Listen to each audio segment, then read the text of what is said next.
So from the perspective of the voter, though, or the perspective of people in the United States at this point, one of the things that with my whole society, the spectacle problem that I have moving forward is I don't know where people are going to get their information in terms of what policies should this administration be doing. Are the policies they're putting forward any good?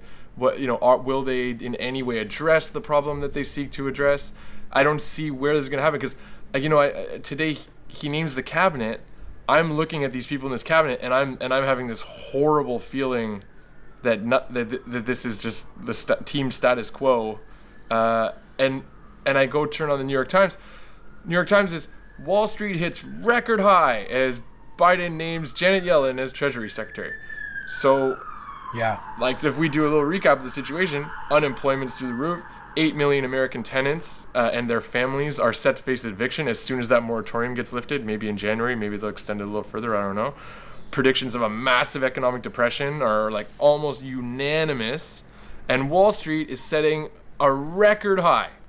Now, why the hell is Wall Street hitting record highs right now? It's because there's a massive transfer of wealth going on during this pandemic, again, just like happened in 2008, and now this last bump for them is that Biden just sent them a message that that's going to continue for another 4 years of free public money because he just named the Treasurer or the Fed chairwoman as Treasury Secretary, and that Wall Street's still going to be running the show. They just got that message, and now the stocks are literally at the highest they've ever been, while the country's about to go into an economic depression. And the New York Times, and to get back to the media thing, the New York Times had no analysis of that. There was no this should be worrying. Yeah, I think it was this is great. This is wonderful. Yeah. Yeah, and Trump came out today to do a 1-minute press thing where he took credit for the it was great. For the Wall Street thing. But in terms of what you're saying, let's stick on media. There's a real problem. There's a real limitation about analysis. And it's really bad actually. The collusion between the two parties is strong, and then in order to play that game, and the access, the mainstream and access media, limit the conversation. I mean, there's nothing I can say. I mean, I used to be someone who would roll aggressively articulate a set of critiques of what I would call the mainstream media. And now as somebody who works in CNN and has worked there for 4 years, I have a slightly different perspective on it. My issue, the issue that I see is really related to the entire structure and state of the pressures involved. There's a weird set of principles that they adhere to in terms of journalism. And there's also an issue with the pressure of producing content for 24 hours. Right. So there's a shorthand that always happens, and it's a shorthand in terms of booking talent to articulate a set of ideas. It's the same sort of people. There are people who say the typical and comfortable thing, and it just keeps getting worse, to be honest. So for that, you're exactly right. There's an issue, and we're dealing with, in 2020, I think we're at the beginning stages of a crisis of information, frankly, of genuine information. And I don't really know how that plays out. There needs to be a focus on corruption.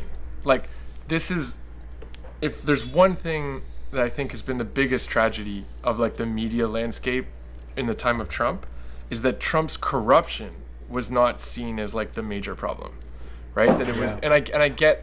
I'm not saying there should be no attention played to the way he changed the tone and the discourse and all this stuff. I'm not saying that's not important.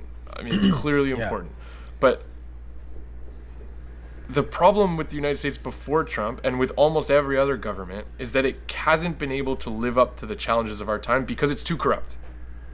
Because there's a small number of interests that have way too much influence and that have way too much to gain by lose by changing the status quo, or whatever you want to, however you want to frame the corruption problem. And Trump took it to another level in terms of corruption, not releasing his tax statements, and then not divesting himself of his own holdings as president, and then clearly doing a bunch of things. There was a great website called corrupt.af that was up for a while. I don't know if it's still up. That was just listing all the ways that Trump was using his influence to make himself rich, or his family members or friends or whatever. And the fact that this wasn't the major, like the impeachment, the fact that the impeachment happened over this weird Russia thing, which had some evidence, but wasn't it wasn't a open shut case. He should have been impeached on day one for not divesting himself of his holdings as president. Like that. Right. You can't have a president who's owns a bunch of hotels around the world and is also just like it's too much power for him to enrich himself. And so that should have been the standard on which he should have been impeached, in my opinion. And then as a result, by not having corruption at the front of our minds. Yeah. If we don't deal with this corruption thing, we could come up with the best policy ideas ever. But like our podcast we could start doing a podcast about climate change, and we could get 20 million people or whatever watching our podcast every week and organized to make this happen, blah, blah, blah, blah. And it wouldn't matter a damn thing. Yeah. Because the system can't handle it. Like, can't handle the kind of changes that would be necessary to actually deal with climate change because it's too friggin' corrupt. And the fact that the media could have done something about that. No, I hear you, man. Even right now, so for instance, did you know that like right now I'm gonna focus on Trump, but I'm gonna flip it. Yeah. There's these leadership packs. You know what a pack is, but a leadership pack is among the least like regulated version of this thing, and there's simply these big slush funds for political candidates, high level political candidates, where they can dole out money to their friends and help people get elected and garner friendship and power. Everyone knows what they are. Donald Trump has a thing up right now, a website up, where he's asking people for donations in order to, overturn the election. But on the bottom it says 75% of your donations are not going to any legal fight for overturning the election. 75% is going to his slush fund, which he has great leeway and discretion in terms of how he spends that money for personal and like future political stuff or whatever. And this is common, there's 535 members in the House and Senate around, and damn near all of them have one of these things, man. And it's like, how do we not discuss that? That just goes completely left untouched. And that's one of the things that has to be put up on Front Street from day one in terms of like our expectations for this new administration. Yeah, because and like this narrative that the thing that was wrong with Trump is that he was an outsider. It's like, and that we need to go back to people with long histories and high positions in Washington. Like that's what's needed. It's like no. You just pick the worst possible outsider. Like an outsider is totally what's needed. Trump cannot be the person we judge all outsiders on. Yeah. I think very few people would say that, man. I think the outsider thing wasn't his biggest concern.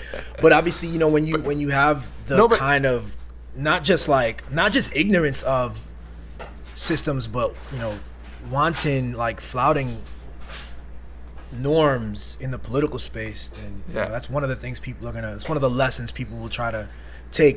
And you know what I find crazy too is I think this outsider thing is important. This outsider thing is important because Obama was an outsider, right? Like in many ways, Obama kind of rose out of nowhere. It went from being a state senator to being a senator for 2 years to being presidential candidate to being president. Like bing, bing, bing, bing, bang. Yeah. And that was part of his allure in some ways, and that he was going to represent change after Bush, right? And then when he named all these Washington insiders for all his cabinet positions and all these people with ties to Wall Street and all that, and the military industrial complex and all this stuff, people were there was like a bit of a reaction of like, oh no, maybe he's not who we thought he was. And now, because Trump is seen as having been an outsider, and that's the narrative around Trump. Biden comes in, and we're celebrating the fact that he's naming people with deep ties to Wall Street and deep ties to the past and to the Democratic Party and all stuff. I'm reading The Guardian, which is, it's one of the places I tend to go to for U.S. news, because they have U.S.-based people, but they still have a bit of the view from outside going on. I often like I'm reading The Guardian's article on Biden's cabinet picks. It's like an analysis piece as they were coming out.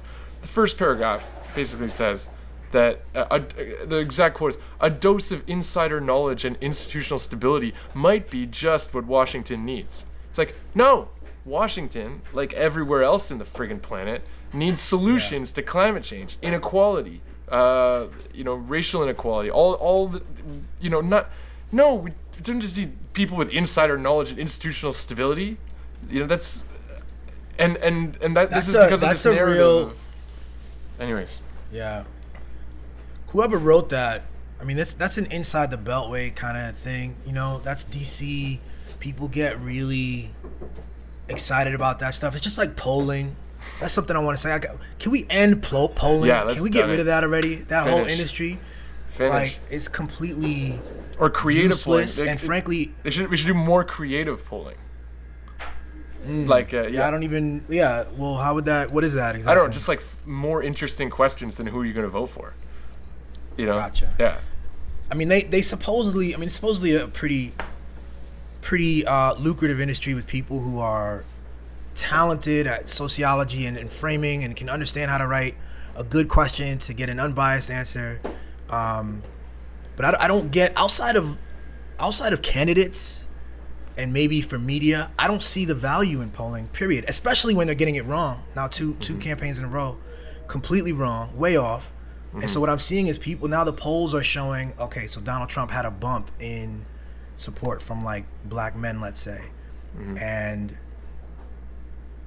that polling data is being used to make an argument against black men, let's say, in a general way, to sort of claim that there's, what's going on with black men, and then people are positing all these things, and it's completely, I think it's harmful. So not only was it not useful in the one way it could be useful, which is to the candidates and to the media, it was completely a trash enterprise there, but then the lingering effect is that now people are looking at, okay, so white women in Texas, didn't, voted at a higher thing, and so now you can make these kinds of assumptions about people. I'm just thinking about this for the first time, but it seems like it also feeds a bit this society, the spectacle thing that I'm talking about, in the sense where it's like, he got a 2% bump of black men.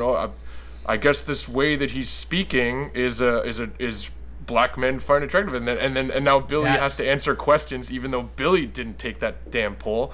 So like, is he speaking to you? Like, it's just like, it's so reductive to everybody. It is. It's useless. There's no benefit. Again, the one place it could have benefited, and typically would, it failed there. So I say, keep that pushing. The other thing is, in truth, if there's no polling data, that means we might have to spend some time talking about the policies that we're trying to get spoken of. So, I mean, there's just a million reasons to get rid of polling.